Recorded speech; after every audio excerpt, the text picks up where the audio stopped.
Welcome again this morning. Welcome to this conversation with Wendell Kimbrough about writing and choosing songs for singing. Wendell, you've been with us for the last few days. We have seen you in workshops and in leading in worship. You've been a busy man over these last couple of days. I used to do a workshop that I wasn't planning to do. Right, I know. That's crazy. So if you haven't had a chance to read his bio or seen him in another session before, Wendell comes to us from Dallas, Texas, where he is an artist in residence at Church of the Incarnation. And you're also a father and two daughters, 5 and 2, and husband, and grateful for your wife for manning the fort while you're away, and grateful that you could be up here with us. Yeah. So as we're going to have really a conversation. I have several questions. It'll be pretty free-flowing. We might chase some rabbits here and there, but after a while, too, we want to open up to questions that you all might have for Wendell as well, and so we certainly want to save some time for that.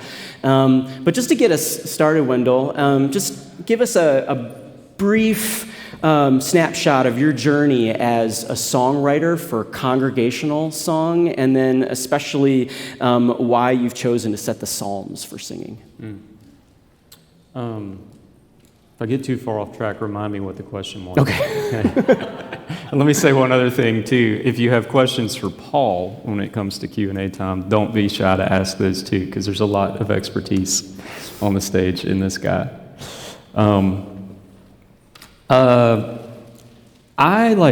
I feel like I was kind of born to be a songwriter.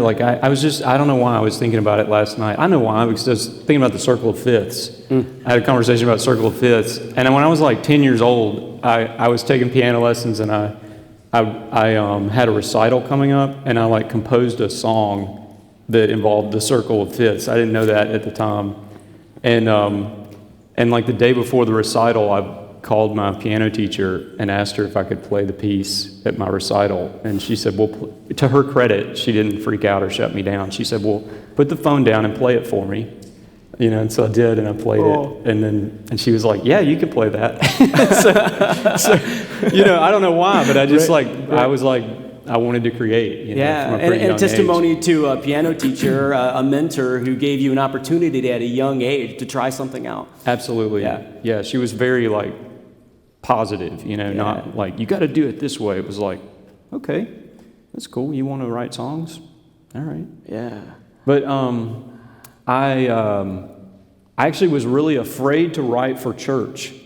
And so even though I was wrote songs through high school, college, played in bands, I think I grew up in a tradition. We had a real reverence for the scriptures, and the idea of writing something for people to sing in church felt too sacred, or too, I think I felt like I was not good enough, or I was afraid that I would say something heretical, or there was just a lot of fear, right, that I wasn't necessarily aware of. I just avoided. I wrote songs about other things, right, and just very gradually started, because I was a worship leader, I started kind of writing some things, because we would do a sermon series on the kingdom of God and the Gospels, and there weren't a lot of hymns that talked about that, and I was kind of a hymns guy, and there weren't really a lot of contemporary praise songs that talked about that either. There's more now, but 20 years ago there really weren't. And so I started a little bit trying to write. Actually, shout out to Cardiphonia. This collective, I think there's some Cardiphonia peeps over there. These writing prompts that were hey, we're doing an album around this topic, and I think Bruce reached out to me and was do you have something? And I, it was so people just kind of drew it out of me, honestly. But the big shift for me was I moved to Alabama, started at an Anglican church there. And my pastor, some of you have heard this story, but my pastor came up to me on week 2 and was hey, do you think you could write something for the psalm every week? because we followed the lectionary, so there was a psalm every Sunday appointed, and he's like, just like a little chorus or something.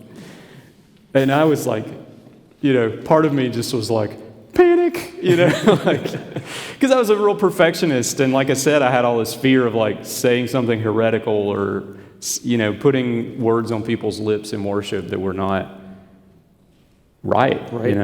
Enneagram 1 here, by the way. By the way, I just mentioned that to Pastor Mary. She said, he's just so chill and so calm. And it's like, you wouldn't know he's an Enneagram 1, would you? She's like, no, usually Enneagram 1s are a little bit uptight. Yeah, well, the terror is all inside. It's all inside.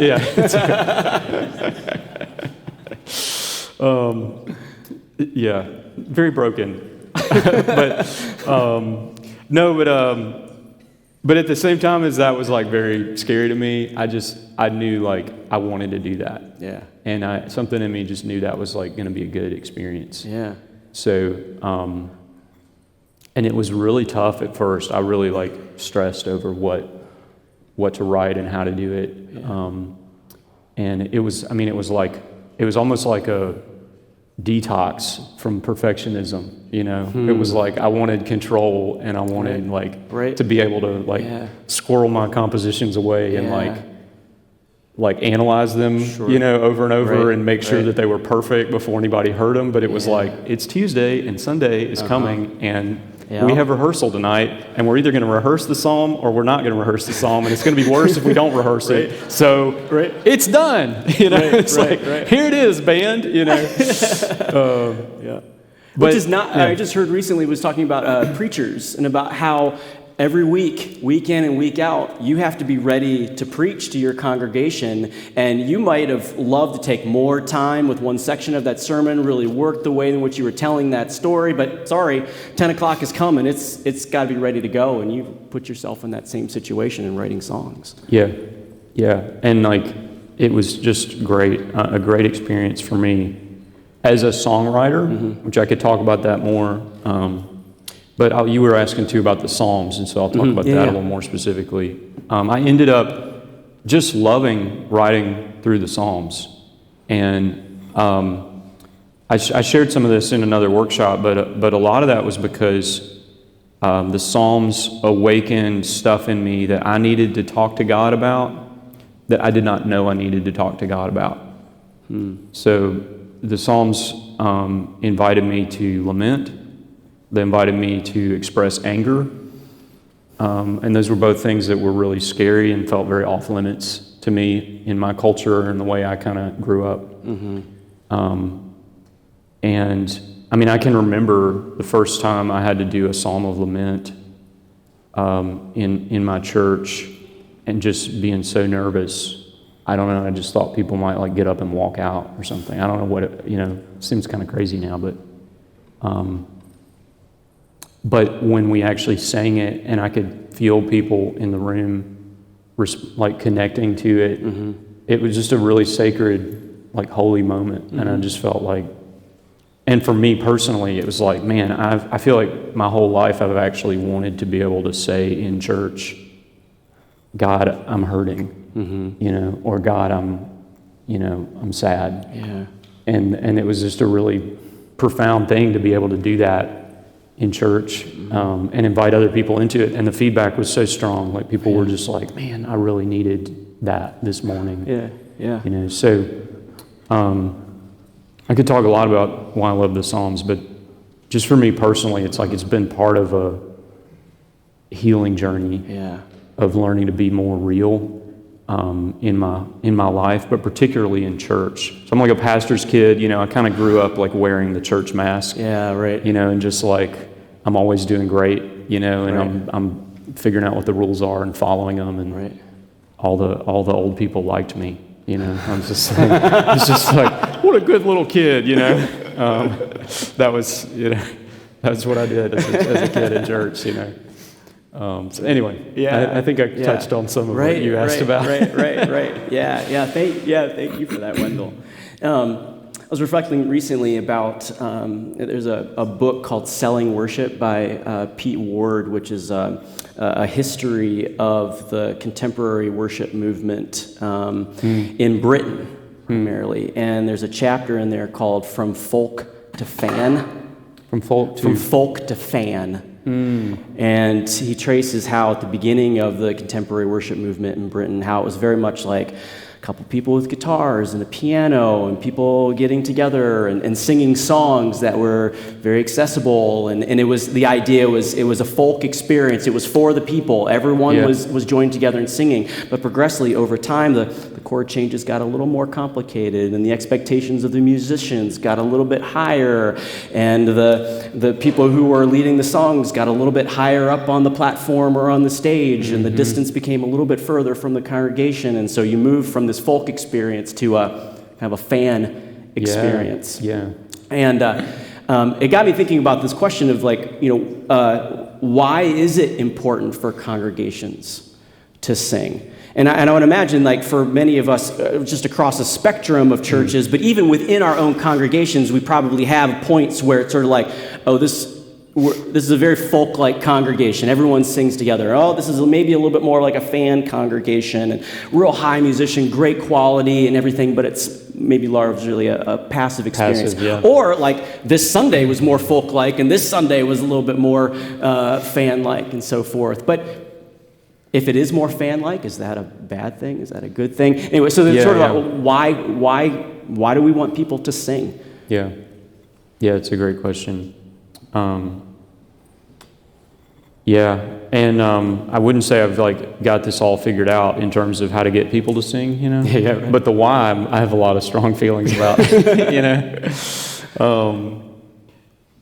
It's funny because one thing I want to just say is if you were in here for the chapel that we just had, you almost don't need a why answer. Like, you just experienced why, right? It is such a life-affirming, beautiful thing to sing with other people and hear their voices. And I loved, I couldn't really hear myself very well during the service, and I didn't care. It was like, man, I'm just soaking up the joy of being together and singing, So there's definitely a taste and see, which is a thing where if you grew up in a church tradition where you kind of mumble the words while the music, happens, or you haven't had the experience of being enveloped by the voices of a congregation, you need that experience, I think, in order to capture an imaginative vision for what participatory worship can be, So I think that's one why, is just you experience it and you just know this is good. But a more, another thought on that is I really think singing is kind of like a gymnasium for your heart.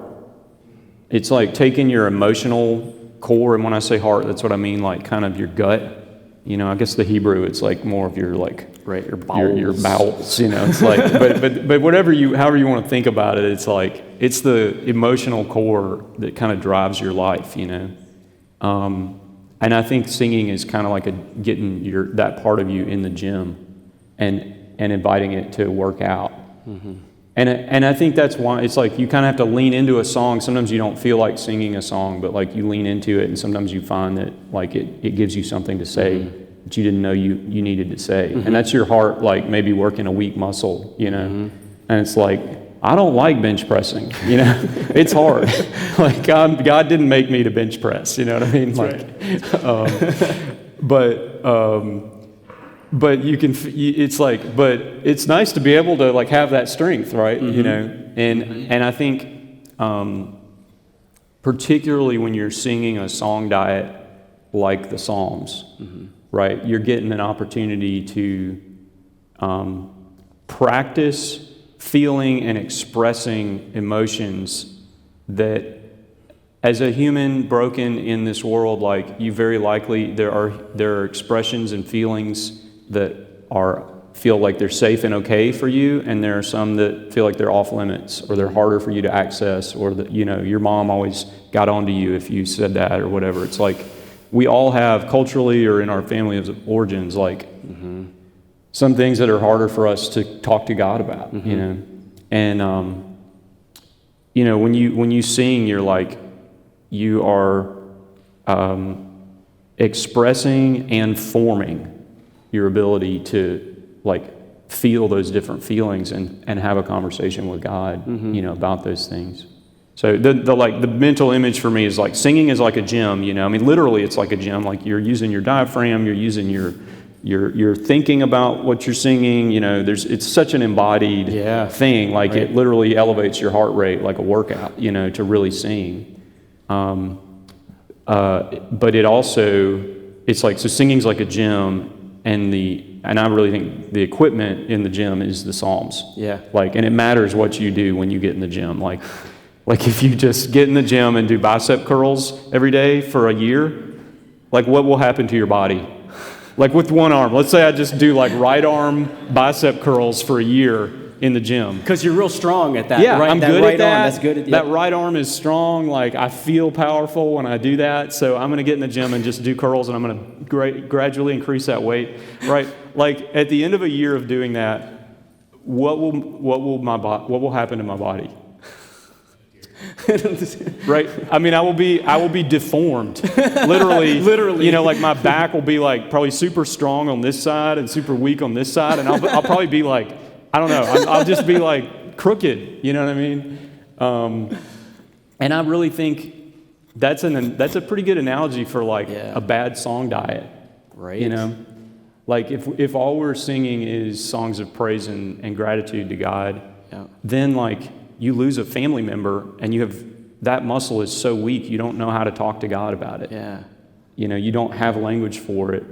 You're feeling this deep grief, and that your weak side, your weak muscles are just like, what do I do? And, I mean, it can be a point where people leave the church and are like, I can't do this anymore because I can't go. All I know to do in church is sing these happy praise songs. And I can't do that right now, so I'm staying home, Right. Somehow, either you're doing the faith wrong, or the faith doesn't have anything to offer to you. Yeah. Right? Because you're not happy and glad, and that's what it is portrayed in the songs that you're singing. Yeah. And it is the music we sing is such it communicates whether it gives permission to people about what it's okay to feel and express to God. Mm-hmm. And so whether you might be preaching something like, hey, sermon, you might be preaching on like how it's great to have the full range of emotion in worship. But if you're not actually like expressing and forming that full range of emotion, people still leave with this implicit feeling of, well, it's okay for me to do these kinds of things in church and with God, but these other kinds of things I can't do. I can't shake my fist at God and say, where are you? I'm so mad and hurt right now. Like, that's off limits, But if you read the Psalms, pretty much there, So what would you say are obstacles to congregational singing, either within a song itself, so the way in which the song is written, or the way in which the song is performed, or might even just be contextual factors that are in a service of worship that might make it difficult for people to sing? Sure. Can I give one thing that's kind of, it's like, yes, help me get back to that, because I want to say, I actually think that the number one obstacle to singing is shame.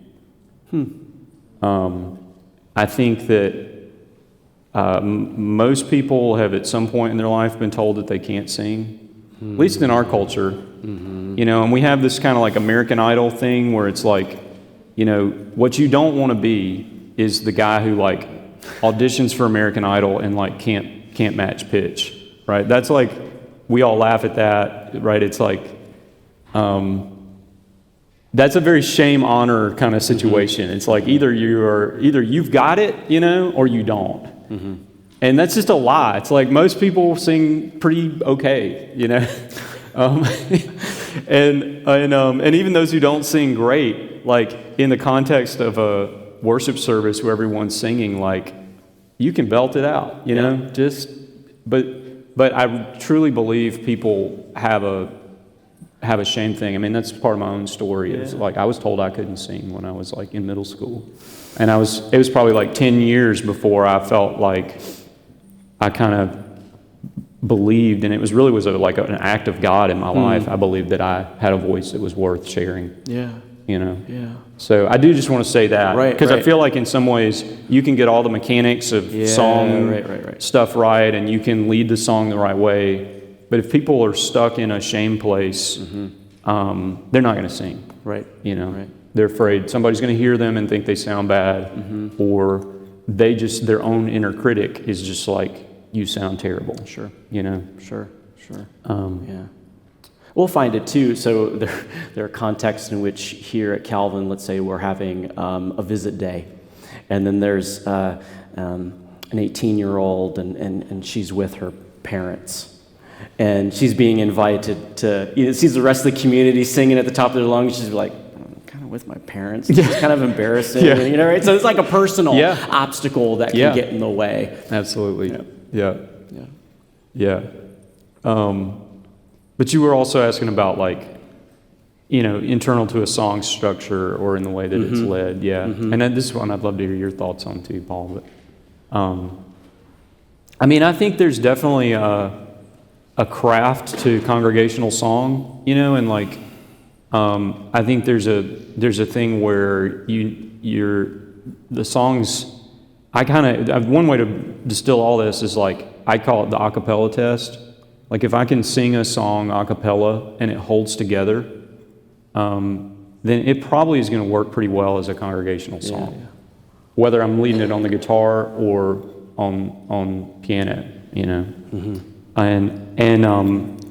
so that's like a real simple way to just test a song, whether it's one of your own songs or somebody else's. Like, can you sing it a cappella? And then another thing is just a community of people. Like, if I'm trying to teach a song to my band on Tuesday night at rehearsal, and they don't have it after 2 times through, it's something's not right, Like, and I think a big part of, like, crafting a song to be singable is learning how to listen to how other people engage your song, and hearing, like, well, they sang that line really good, but the next line they all kind of mumbled their way through. So that next line, it's confusing. People aren't following it. So let's take that one back to the workshop and, like, see what it goes. Or sometimes you can listen to a group of people try to sing the line, and what they sing is actually where the song should go. Right. You're like, well, they all, if 20 people in the room all intuited the same melodic response to your A line and they're in B line, it's like, that's a pretty good response to line A, like. Which, by the way, is just so humble. I want to say this is very humble of you. As an artist, you write something and you own it in many ways. You're attached to it, but people sing it a different way, and for you to say, well, maybe that's not the way that's supposed to go, and to change it so that it becomes more singable. It's just very humble. Well, I don't want. Yeah, I'd say it's just necessary even, but I appreciate that.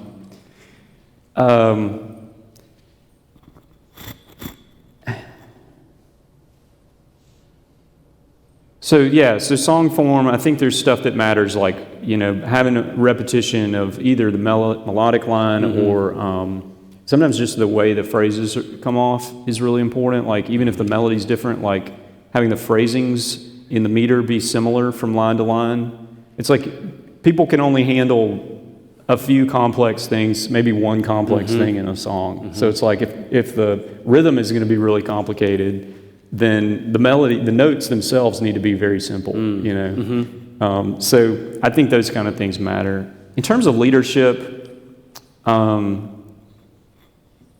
feel like, probably a lot of people in the room have great thoughts on this as well, but I just think it's important to, like, introduce songs at somewhat of a slow rate to your congregation, and, like, when you're doing something new, like, repeat the first verse, repeat, like, and then sing it again in 2 weeks, and just, like, very gently bring new stuff into your congregation, especially if your congregation is one that doesn't sight read, and you're not putting notation in front of folks, which is we're not doing that at my church. So you're really doing, it's like folk music is like the model. It's like it's oral tradition. It's like people you're just basically asking people to memorize these songs, you know. So it's a lot of memory work if they're learning like 3 new ones every week, you know. So, My students know I say this oftentimes, and they'll quote it after me. But I'll say, you know, about the time that you as a leader are getting tired of the song is the time when the congregation is just starting to know and love it. Yeah. You know? So we as worship leaders are like, we've done it 10 times for every 1 time that the congregation sings it. Yeah. And so we have to be patient with the congregation to have the time to learn and to own those songs. Yeah. Do you have any other thoughts on like the leadership of songs to make them singable? I'm curious. Thanks for asking. There's one thing I remember John Bell talking about, because he would go into these, you know, little parishes in England, these little Anglican parishes, and, you know, he'd see like little, you know, 2 people sitting in this corner of the church, and then, you know, this little pocket of people over here. They'd just be all spread out. And he would say that, you know, the singing's just atrocious in this community. He says, well, wait a minute, so you're too far spread out. And so he has this sort of rule of thumb that if you are more than 3 feet away from somebody, you won't sing for fear that people will hear you. Kind of getting back to the shame, you know, someone might hear me. But if you're closer than 3 feet, you'll sing because you hear the person next to you. So whenever I, you know, want to really encourage singing, I'm really wanting to get people to get close together. Come towards the front, get closer together. Man. So that has oftentimes helped. I've often heard too, it's actually a long time ago, I was at a conference and they were talking about how the mix of the singer's vocals in the house was designed so that it sounded to the congregation that it was actually the person next to them singing and not the people up on the platform singing. And I don't know the technical way in which that happened, but I've always really appreciated that from a sound tech perspective, that it's not about hear the people up front singing over you, but in a sense like lifting up the people or being within the midst of the people as they're singing. Yeah, absolutely. And I love that point about the distance you are from other people. Isn't it funny? It's like, I feel like part of why we come to church is we're actually hungry to experience connection and belonging, you know? But we're also afraid of that because we've all been hurt. And whether you realize it or not, that tension is like operating in you like all the time, you know? And you walk into church and you're like, there's part of you that's like hungry to connect and be with people, and you want to like, and that part of you would like just, if that part was totally running the show, you would just go sit right in the front with you know, as close to other people as you could. But the part of you that's afraid is like, I'm going to sit over here just in case I need to bail, you know, like that's there, you know. Anyway, and I do think that's a shame. That's a shame thing. Yeah. You had mentioned earlier about if you can sing a song a cappella and it still works, that's a process that you use in writing songs that are singable. Are there other things that you do as a songwriter to tune in to that singability?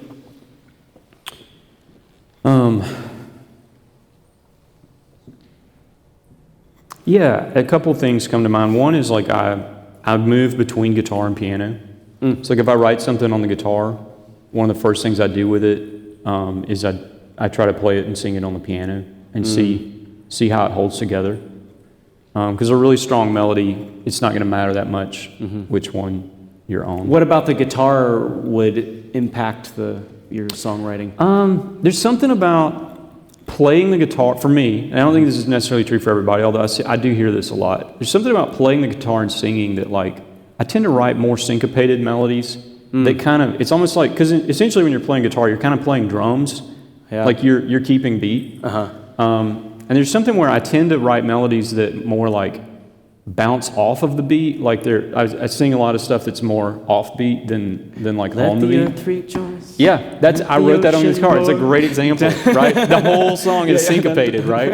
It's like there's nothing on the beat the whole time, and that is totally a guitar song, right? That's a great example. Yeah, it's just like ding ding ding ding ding ding ding, you know, and then your kind of your melody's bouncing. You know? Whereas on piano, I tend to write stuff that's more just straight metrical, you know, and would be easier to notate. Yeah. And so sometimes I'll take something from the guitar to the piano and I'll change it, and I'll actually make it less syncopated. And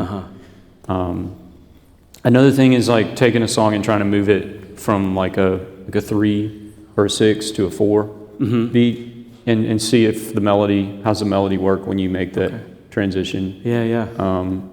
And it's not always the case, but a lot of times a melody can kind of work either way. And sometimes one will be more singable than the other. Like sometimes I'll write a song in 4/4 that's syncopated, and I'll move it to 3/4 and make it more linear. I don't know if that's the right word, but and it'll be easier to sing. You know, so. But I think the biggest thing I would say to anybody that's songwriting is like community. Honestly, that's the best way to like craft a congregational song, is like you need a congregation involved in your process. Like, and that doesn't have to be your whole big Sunday morning church. It could be a small group, it could be a circle of songwriters, but like you've got to get your ideas from here to hearing other people try to engage with them. And when you hear a group of 4 or 5 people who are genuinely trying to sing your song, you will learn about your song. And until then, you probably don't really know what you've written. You know, we need other people to help us understand what we've written. And John needs his Paul, and Paul needs his John. You know, Beatles analogy there, right? I mean, absolutely. You bring a song into your band, and it could just be your band that you practice with. You know. But to try to cultivate a somewhat safe space where you can bring ideas that you're working on, and just hear people try to engage them. It's not even so much that you need them to critique you. You know, that's a little scary. You know, I don't really want to share a song and then get like 10 ideas about what's wrong with it, because then this is just me, but as an Enneagram 1, I already know. I usually do. Like I usually have got all the things of what's wrong with it. And a lot of times what I need is somebody to say like, hey, this part's really beautiful. You know, or I really connect with this part, or just to hear them sing it and realize, okay, maybe I was like thinking that was not that singable, but it actually is. They picked it up after, you know, 2 times. So not only for critique, but also for the affirmation. And I guess it's different for different personalities. So like if you're not an Enneagram 1 and you don't have an inner critic who's shouting at you all the time, like you might actually need a little more like, you know, hey, that's just not quite working. You know, you might need more of that kind of feedback. So like know yourself and even ask for the kind of feedback you need. You know, as you learn who you are and like experience yourself and know, you know, it's like really what I'm looking for when I share a new song with a group of people, what I'm looking for is like, does this resonate with you? And if so, what? Why? What parts resonate with you? And I'll go back and fix the parts that I don't, you know, that I can tell you're not singing well, or you know. So if you had 10 minutes with a songwriting group, or someone came to you and said, do you have 10 minutes? I want to, you know, talk to you about songwriting. What would be the most important thing that you'd want to communicate to them about songwriting? I would probably, if I had 10 minutes, I would probably actually have them do an exercise where you write with your voice. And I do this, sometimes I get to teach songwriting workshops, and I love this exercise. We take a psalm, and we'll all take the same psalm, and usually a shorter one's better. So say like Psalm 13, which is a little minute, how long, O Lord? And I will say, take this psalm, go find a quiet room, no instruments, no guitar, no piano, and pick out some lines of some lines of lyric that you feel like kind of capture what this psalm is about. And you can just read them straight up from the page, or you can rephrase it in your own words if you want to. But you have 10 minutes, maybe 15, and I want you to sing it. So I just want you to sing this text. You know, whatever you think is the core of this psalm, sing that text, and then sing it several times to yourself, because we're going to come back and get in a circle, and we're going to sing our ideas to each other. And it's amazing how just that process of writing with your voice and not having an instrument there 9 times out of 10, you write a pretty singable melody because your voice just doesn't go places that are difficult without like an instrument to provide some scaffolding to climb up there, if that makes sense. Yeah. And because you're feeling the pressure of, I don't want to get in a circle and forget what I wrote, which that does happen, you're like, and you've got 10 minutes. It's like you end up singing something that's pretty simple. Yeah. And I really think that's the basic building block of a congregational song. And that's kind of what I ended up having to do with these psalm refrains over 3 years. Like, I just didn't have time to like obsess over every one. So truth be told, like this past year, I had to write a bunch more refrains because the church I was at used a different lectionary. And so we covered some psalms that I had not done. Yeah. And I probably spent 30 minutes on each one, Yeah. And part of that's just having done it a bunch, It's like I've written like 120 of these at this point, but I'm getting to a point where I can tell when it's where I want it to be. Like they're just coming more quickly, it's like I can kind of tell this is good. This is going to work. It's good enough. Yeah, and that's the important thing. It's good enough. It's good enough. Record it. Write it down, get out of the room, come back to it in a couple of days and listen to it again. Yeah. Maybe tweak it a little bit, but don't get in your perfectionist space with it. So that's what I'd do if I had 10 minutes on songwriting. I would say, go do that exercise with a group of people. Yeah. Yeah, that's such a helpful exercise. Yeah. As we talk about singing songs that are singable, choosing songs that are singable, what are some caveats that we might want to consider? Some like, well, put on the brakes here. I know you've looked at this song and you're like, this is just not singable, but you might want to consider X, Y, or Z. Does the question make sense? It does make sense, totally. So like this is fun because when Paul and I were first talking about this workshop and like this conversation, I was like, if we'd done this when I was like 28, man, I would have just been totally like a song wonk. You know what I mean? Like just all these principles of like how everything's got to be for it to be singable. But the reality is, if people want to sing something, they will sing it. And so that's the number one. That's like the number one thing. Like, does this song move people? Like, is their heart compelled to sing it? Because if they want to sing it, even if it's really complicated, they will sing it. And we see that. I mean, as somebody who came from like more of a hymn metrical kind of world, a lot of times I hear that critique in the hymn metrical song world of like modern worship, right? It's like, man, that melody is fussy and it's different every verse, and like, the performance is soloistic and hard to follow, and it's like, yeah, but people love singing it. And there probably, there's complications with that, and I think it's important to like balance your song diet, and I think it's important to like not sing only stuff that's complicated and hard to sing, especially when you're thinking about welcoming strangers into your congregation who might try to participate in a song and who don't listen to Christian radio and have never heard that song before, and it's like, they're like, I can't sing that, So I do think it's important to balance the diet, but it's like in the hymn metrical world, it's like to take a little humility pill and say like, hey, if people love a song and it touches something in their hearts, if it's real and it feels vulnerable and it connects with them emotionally, like they're going to want to sing it, and they're going to figure out how to sing it. Well, this happened to me. I think it was 2 weeks ago. A couple of my worship apprentices suggested a song that we sing in chapel. And I'm in this position where I am constantly looking at new songs that my students are bringing to me and having to assess, how would this be singable for our community? Are we introducing too many songs? Because I have 10 different leaders and 5 different bands, and they all have their favorite songs that they want to introduce to the community and so forth. And so they brought me this song, and I looked at the lyrics first, and I just thought, I just don't know that. Me personally, that just doesn't resonate with me.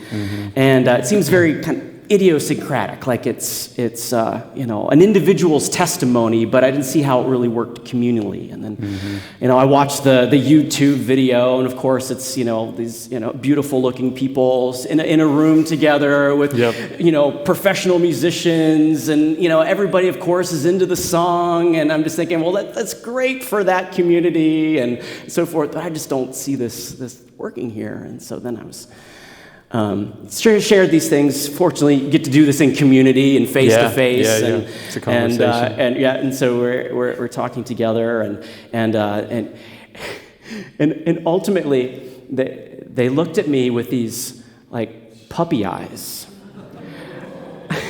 and it was like this sort of like, please, Dad, could we sing a song? It's not what they said, but it's like how I felt, how I felt, and I'm just like, oh, okay, just do the song.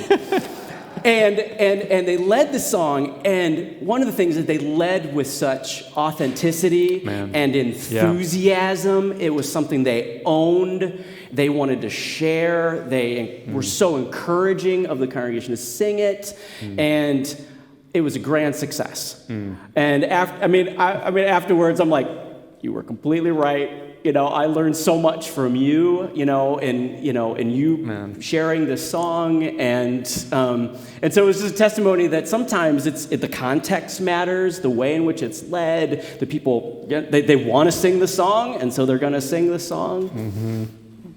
And worship leading is such a personal thing, and I love that, like, the fact that your students loved that song and sang it with real conviction and authenticity, like, probably is part of why it worked so well, right? And it's why people connected with it, and it helped them talk to God, that's beautiful. Yeah, it's cool.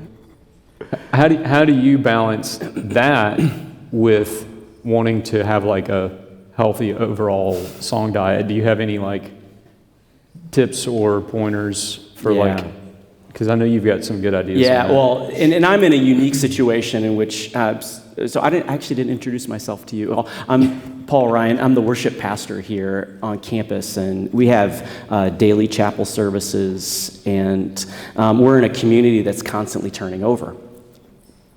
Every year I have 50% new people, because I got 25% just came in and 25% just left, and so there's this.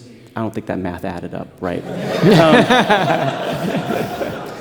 It's okay. I was a music major, not a math major. Yeah, right. But, we know what you mean, though. We know what you mean. Yeah. So we're constantly turning over, and so we're constantly wanting to bring in these new songs, and I have new leaders every year as well. And so one of the things that I've done is there's this thing like I want my students to feel like they own these songs, and they're not just sort of like, well, we're singing some student group's favorite songs from 15 years ago that you happen to love, and so we have to keep singing these songs. So I want to give them agency and ownership over the songs. But yet at the same time, there's something for me as a worship pastor that in order to even sustain my faith and my work in this community and to have some sense of sort of communal memory and consistency from year to year, we need something that because there's staff and faculty who come to worship here as well, and to be able to say like, that was a great song that we introduced 8 years ago, and we don't want to lose that song just because students don't know it, because they're whatever is came out in the last 3 years. I want them to know this song that was great as well, and so we've come up with we call it the Calvin 50, and it's just they're 50 songs that, and I usually do this with a group of students from the previous year to say, what are the 50 songs that we want to sort of pass on to the next generation? And then that 50 is kind of a well-balanced diet, varieties of relational actions with God and cultural diversity, and they're very, my estimation, kind of singable songs and so forth. And then what I do is I ask the new group of students to say, let's, to the best of our ability, it's not a rule, but kind of as a wise practice, let's see if we can always have that, especially the first semester, 50% of our songs will be from this Calvin 50. But the other, so if we do 4 songs in a Friday chapel, let 2 songs be from the Calvin 50, and then you can choose the other 2 songs. That was good math, by the way. That was better math. That was better. That was better. Sorry. No, but I love this. So that's this just so that's a practice that I've learned over the, because there's a lot of trial and error, and I might try something new, in 2 years from now, because I'm just constantly thinking about how can we not always be introducing so many new things so that the songs that we sing can actually form us. If we only sing the song one time, it's here and gone. Mm-hmm. But if you keep coming back to it, then it will form us over time. I love that. Thanks for sharing that. And I kind of want to borrow that idea. I hope you don't mind. I love that idea. Are we out of time? We are. Yeah. I just realized. Is there one question? One question. I saw that hand. I see that hand. Yes. Right here. Yeah. Right there. Thanks. So I serve a congregation that is pretty diverse theologically, culturally. For a number of our folks, language is really important in worship. Especially concerns about exclusively male language, male pronouns, male images. I'm also a musician, and so I am respectful of composers and copyright. So I wrestle a lot with changing language from songs that I get. And honestly, sometimes I do and sometimes I don't. And I don't really have a very clear guide for how to do that. It's kind of random when I change some things. So as a composer, I've loved your music this week, and already in my head I've edited a couple of your songs. But who am I to do that? In terms of changing a he to a God. But I just wonder, and I don't know if this is true of your community as well, Wendell, but I imagine I'm probably not the only one here that serves a congregation where those kinds of issues are prevalent, or maybe even at Calvin. So just wonder how you navigate some of that in terms of respecting where music comes from, but also trying to place a great song in context in a way that might have just slightly less obstacle for some people to embrace it. Mm-hmm. It's a great question. I don't know if I can repeat it on mic because it's somewhat complicated, but it's about copyright and editing songs for having more gender inclusive language. Yeah, I mean, it's a great question, and I think I can kind of only speak for myself. Just my instincts about church music really are informed by folk music, and part of what's beautiful about oral tradition and folk music is like there are going to be multiple variations of how a song is sung because it just travels orally, and at some point somebody wrote down, or recorded "She'll Be Coming Around the Mountain," and then that became the version of "She'll Be Coming Around the Mountain." There might have been a "He'll Be Coming Around the Mountain." Who knows? But probably some folk historian does know. But I really believe in contextualization, of worship and listening to your context and. Just as a writer personally, I'm comfortable with people modifying pronouns to make a song work in their context, and I know that copyright law technically says you should get the composer's permission. So consider this my permission to finagle some of my songs, Yeah. Yeah, I should just post it online. During the pandemic, I posted a thing on Instagram that was you have my permission to play my music in your live streams. World, whether you have a license for it or not, because I was just like, whatever, man, sing the songs. I'm honored that you want to sing them, So That's good. Yeah, That's good. if you find yourself like rewriting really substantially rewriting the song, then like maybe shoot me an email, just to check in with me. But that's just my take. Yeah, appreciate that question. Yeah, it's a great question. I am just cognizant of the time. It's about 10 till noon. So Wendell and I will be here for definitely for a few minutes afterwards here if you want to continue the conversation. But thank you so much. This has been a lot of fun. Thank you, Wendell. Yeah. Thanks, guys. Thank you, Paul.